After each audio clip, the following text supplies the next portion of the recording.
The roar of the P-40 Warhawk was unmistakable, slicing through the blue sky like a living thing.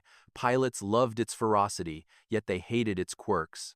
It was sturdy, reliable, but no one would call it fast.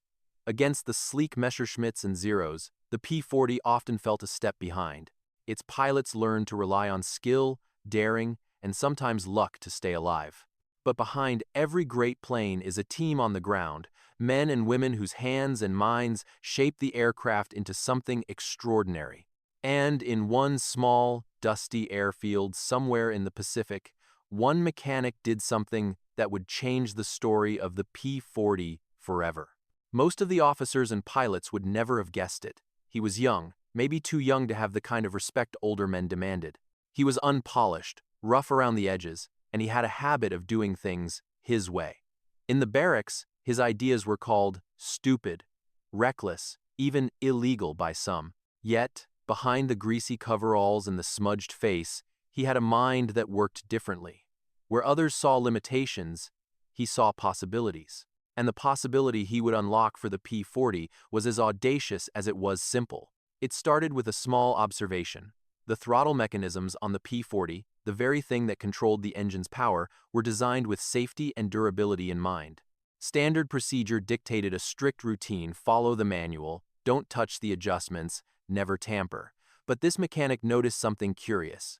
The throttle, if handled just slightly differently, seemed to respond more efficiently. The engine didn't roar louder, it didn't strain in any obvious way. But under certain conditions, the plane moved differently, almost as if it had been lighter, quicker, more agile. He experimented quietly at first. No one noticed him slipping a hand under the engine, cowling during maintenance, nudging a lever here, tightening a spring there. To anyone watching, it looked like random fiddling. To him, it was a calculated dance.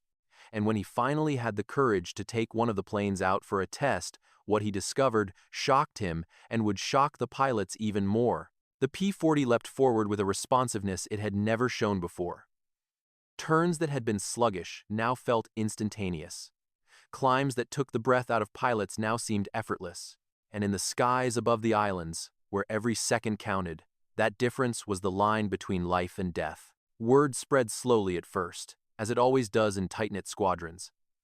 Pilots whispered about a P-40 that seemed to move faster than the others, that reacted to their hands like it had a mind of its own. They joked, half in disbelief, that someone had spiked the fuel with magic. Officers dismissed it as rumor. But those who had flown the tweaked aircraft knew there was something extraordinary happening. And as the mechanic kept refining his adjustments, the performance gains grew. It wasn't just speed, it was efficiency, control, harmony between man and machine that no pilot had thought possible in a plane designed more for durability than flair. Yet, the stakes were high. Tampering with the throttle was against regulations, and if caught, he could face serious consequences. It was a gamble, and every flight carried the risk of discovery. But he believed in his work, in the subtle genius of a simple adjustment, and with every successful sortie, the whispers grew louder, the pilots more confident, and the P-40 more feared. In the battles to come, against aircraft that had once seemed untouchable, this stupid trick would turn the tide in ways no one could have imagined. What no one expected was how such a small, seemingly trivial change could ripple through an entire squadron, transforming not just one plane but the way pilots thought about their aircraft. What he did wasn't flashy. There were no explosions, no daring aerial stunts during testing. Just meticulous observation, careful experimentation, and the courage to challenge convention. It was a quiet revolution, born in a dusty hangar and carried into the heart of enemy territory, where every maneuver mattered, and every second could mean survival or disaster. This is the story of a mechanic who dared to be different, of a P-40 that suddenly became more than anyone believed possible, and of a war in the Pacific that would never forget the subtle genius behind a stupid throttle trick. The real test began not in the hangar, but in the air. Pilots who had flown the tweaked P-40 couldn't quite put their finger on it. At first, they thought it was adrenaline, or maybe just coincidence. But as sortie after sortie proved the same results, a quiet buzz began to build among the squadron. Some pilots came to the mechanic directly, desperate to know what he had done. Others observed from a distance, their curiosity mixed with suspicion. The mechanic never gave a full explanation, he only demonstrated. A small adjustment here, a subtle nudge there, and suddenly the throttle responded with uncanny precision. Pilots described it as more alive, a second ahead of me, and, like the plane wants to fight. It was hard to measure in numbers, but it was impossible to ignore in the cockpit. A plane that had struggled to climb against the afternoon sun now vaulted upward, outpacing Zeros in vertical maneuvers. A dogfight that once seemed hopeless now carried a glimmer of hope. Engineers and officers were puzzled. How could such a minor change create such a dramatic effect? The official manuals, the technical reports, even the blueprints, offered no explanation. But the mechanic didn't care for bureaucracy, he cared for results, and the results were clear. The P-40, notorious for being outclassed by enemy fighters in pure speed and maneuverability, now had a fighting chance. Pilots began to plan their tactics differently. They could push their planes harder without fear of stalling. Tight turns, rapid climbs, sudden dives, all maneuvers that had once been risky were now within reach. Some credited it to skill. Others swore the plane itself had transformed. And in a war where every advantage was precious, this subtle enhancement became a secret weapon. Stories began circulating. One pilot recounted a fight over a remote Pacific island where he faced a squadron of Japanese Zeros. Normally, he would have been outmatched, forced to dodge and retreat. But, with the tweaked throttle, his P-40 responded instantly.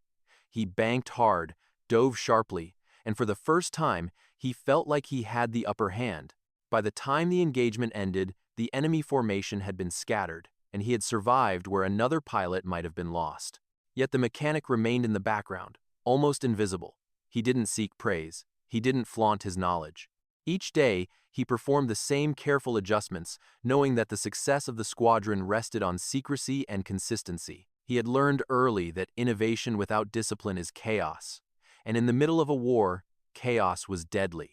What made this achievement remarkable was not just the performance jump, it was the simplicity of the method. Other engineers had struggled for months to improve the P-40's efficiency, trying complicated modifications to wings, engines, or propellers. But here, a minor, almost foolish adjustment of the throttle lever achieved results that theory and engineering had failed to deliver. It was a reminder that sometimes, ingenuity doesn't come from textbooks or committees, but from observation, intuition, and a willingness to take risks others won't. The impact on morale was immediate. Pilots trusted their planes more. Confidence, fragile and precious in the chaos of combat, surged. The P-40 seconds that returned from sorties carried not only bullet holes but renewed belief. They could take on missions they once would have avoided. And quietly, the mechanic's reputation grew. Pilots who had once dismissed him as reckless now called him brilliant in hushed tones. Even the officers, who had frowned at his unconventional methods, began to acknowledge that the plane's performance could not be ignored. By mid-war, the effect was undeniable. Squadrons that incorporated his tweaks saw higher survival rates and better combat results. Reports from the front hinted at a mysterious edge, a P-40 that outmaneuvered the enemy, not through sheer horsepower, but through subtle mechanical genius. And yet, the secret remained carefully guarded.